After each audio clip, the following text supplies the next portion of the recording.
So greetings from Pennsylvania once again, and welcome back to the office. So it is a Wednesday evening. What is today? July. Yeah, July. It's January 8th. It's a Wednesday evening. I usually don't film anything on Wednesday evenings. Christmas break is over for me, so I was back to teaching today. But usually I'm grading homework for my Thursday classes. But since this is our first week back to teaching and them doing stuff, they didn't actually have any homework due this week because they have Christmas break off. I don't give them homework over Christmas break, which they appreciate. I don't do any school stuff over Christmas break, so I don't make them do school over break either. But anyway, as you can tell by the title of the video, we're going to talk about a new series I've been talking about for some time. I've been working on my French and Indian War / Pontiac's War series here in Pennsylvania, and hopefully that'll be coming to an end. I think I've talked about that already.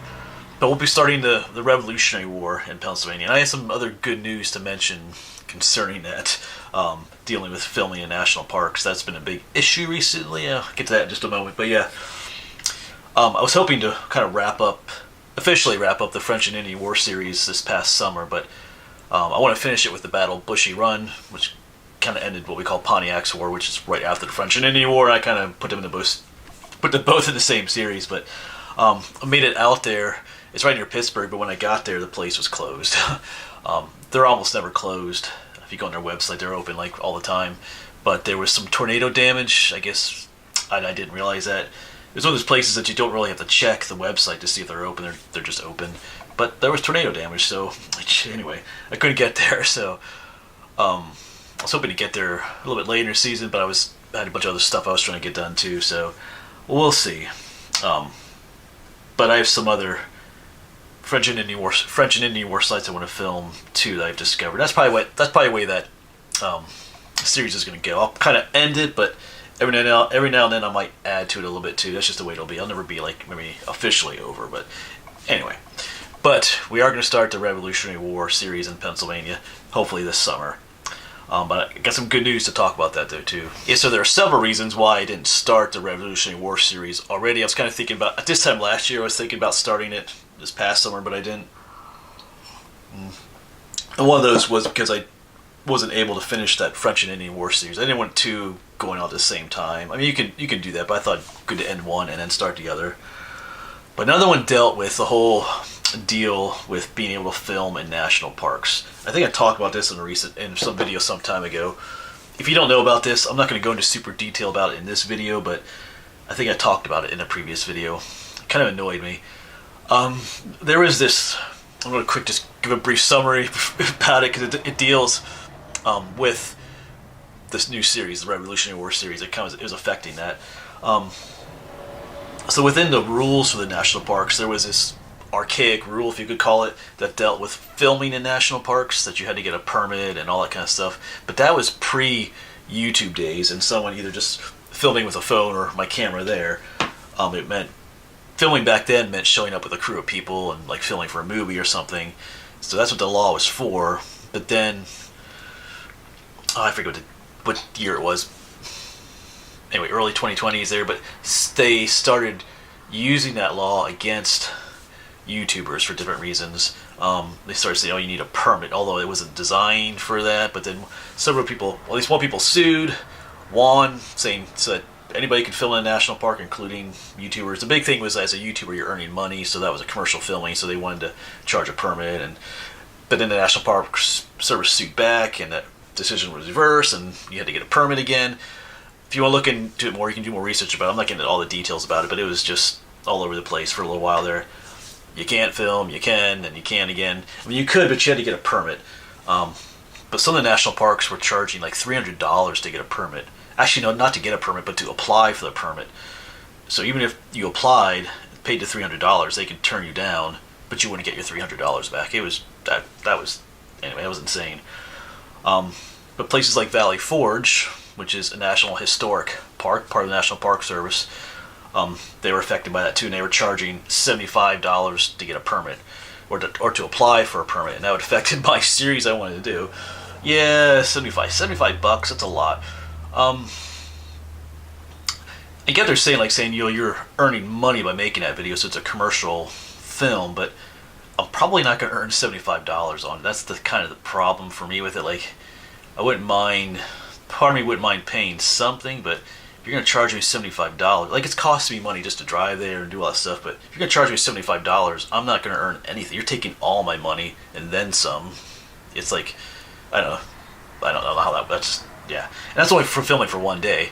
If I want to go back another day, I'd have to reapply, pay another $75. So I didn't, yeah, that didn't sit well with me at all.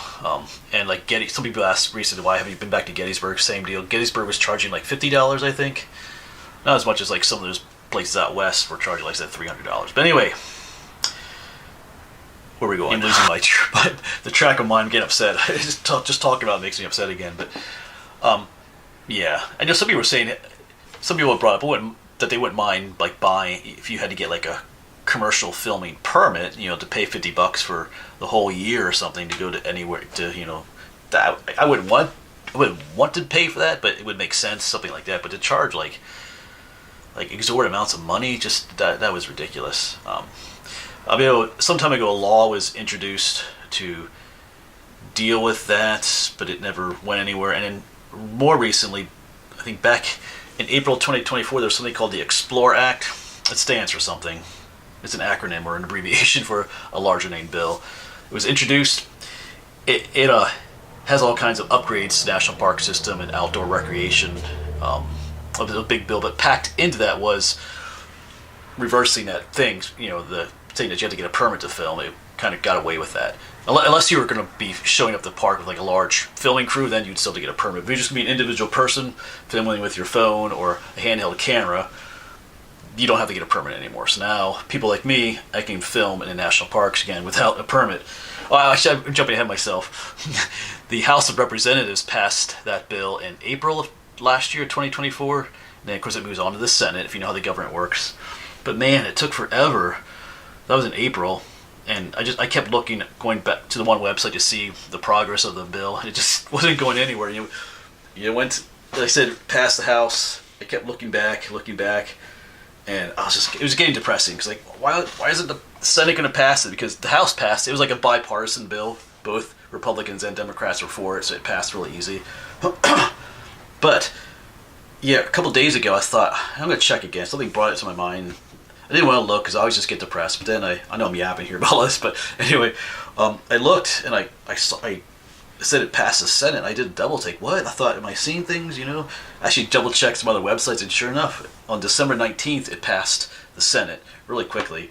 Then all it needed to do was be signed in law by the president, and that happened a couple days ago. I think January 4th, the president signed. So it's a law. So now we can film. I can go to Valley Forge as many times as I want to film. I think it's great. I never understood. I know, I get it. Some YouTubers can be obnoxious when they go to public places like that. Filming in front of an overlook and getting in everybody's way. But for a channel like mine, where I'm promoting the history of this country and the state, and promoting a place like Valley Forge for free, I feel like I don't know. Why try to stop? I know it's a whole thing with that, but yeah. So now, that's the one thing that was kind of in my way. I had a mental block. I didn't want to get a permit and pay like $75. And that would potentially affect others. There's also all kinds of other national historic sites dealing with the Revolutionary War. That law, having to get a permit, could affect too. That was confusing too, because not every park or historic site was charging for a permit. Some were, some weren't. So it was all different amounts of money. So it was just a mess. So now that's all gone. So ramble over about that. But I was thrilled to see it pass the Senate. I was like just waiting for that to happen. So now, this spring. Well, I say hopefully, but I do plan on starting the Revolutionary War in Pennsylvania, and now I have the freedom to just not worry about having to apply for permits. Because I'm going back to this again. But the problem is, if you applied for a permit, paid the $75, and you got the permit, but you had to say which day you were going to be there. You could only get it for, but say it was raining that day, then what do? You couldn't go. But then you have to apply again for another day and pay another $75. But so that's all gone. So we can start that.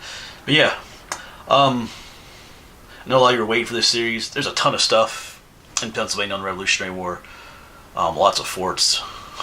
We did a lot of forts in the French and Indian War, but by this time, the settlers had moved beyond the borders. Like in the French and Indian War, the Blue Mountain was kind of the barrier. That's where all the forts were. But now they're out. But there's a ton of it northeastern Pennsylvania, even out western PA. I think this past summer we were out in Washington County, southwestern PA. We found that one reconstruction of the one fort. I forget what it was called. But yeah, so they're everywhere. So we'll be visiting all parts of the state again. A lot of people, it wasn't just the colonists versus the British. All those Indian raids came. Remember the French and Indian War? All those Indian raids, those started up again. Number of the Indians sided with the British, so the British had them attacking the settlers again. So that all just comes back. All those stories, those massacres and things like that. But yeah, and then some of the campaigns. I think it was Sullivan's campaign was a campaign by the colonists to go up to northern Pennsylvania and southern New York to deal with the Native Americans, the Indians, the Iroquois specifically. So there's all kinds of stuff to film for this series, which is cool because it gives us plenty of stuff to film.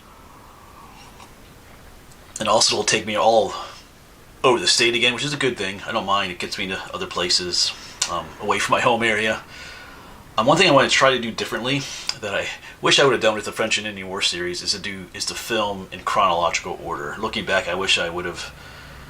My French and Indian War series is a little bit all over the place at times, I think. So I want to make a list of the different events that happen here in Pennsylvania. I want to kind of try and film in chronological order as best I can. Sometimes we'll be filming outside of Pennsylvania too. Like, was it Washington's crossing of the Delaware River? Was it on Christmas Day or Christmas Eve? But that was for the Battle of Trenton, which is in New Jersey. So when I do a video on Washington's crossing of the Delaware River, we'll talk about the Battle of Trenton as well. We might go over to New Jersey because they kind of go together. So but I'm looking forward to the series. Just a whole batch of new stuff to film, new stuff to research. So just letting you know that's coming up. Not sure. Yeah, now that I have that weight off my mind of worrying about having to get permits for Valley Forge or worrying about whether I'm allowed to film at these different sites or not, that's all gone. So maybe, who knows, maybe starting in May again. May right away we'll pick that up. May is when my summer vacation starts. Who knows, maybe we'll start in April too, I don't know. But I would like to get my Battle Bushy Run video done for the French and Indian War series first before I actually start the Revolutionary War series. So that's whenever I can get that done. Alright. But yeah, so that is coming up. Like I said, a lot of you have been asking about it, but we're gonna start that series now. So it's good news. I was super happy, like I said, to find out that law had passed. It just kind of green lighted this series like I wanted. Alright. But thanks for watching. Hopefully we'll see you on the next one.